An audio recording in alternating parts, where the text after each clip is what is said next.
Αντίο, Γκίτζετ.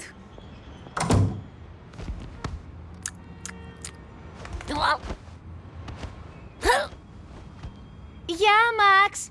Γεια σου, Γκίτζετ. Κάνεις κάτι σήμερα? Ναι, πολύ τρέξιμο σήμερα, Γκίτζετ. Έχω σημαντικά σχέδια. Θα κάτσω εδώ και θα περιμένω την Γκέιτι να επιστρέψει.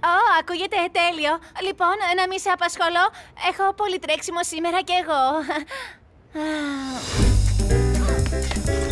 Ορίστε. Τα λέμε αργότερα, Χλόι. Αντίο, Μελ. Αντίο, γλυκά. Τα λέμε, Τζίνο. Γεια σου, καλέ. Αντίο, παιδιά. Από τους δημιουργούς της ταινίας «Εγώ Απεσιότατος»,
«Ζωάκια μόνα στο σπίτι».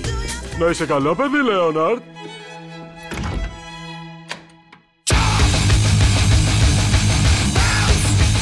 Στους κινηματογράφους το 2016.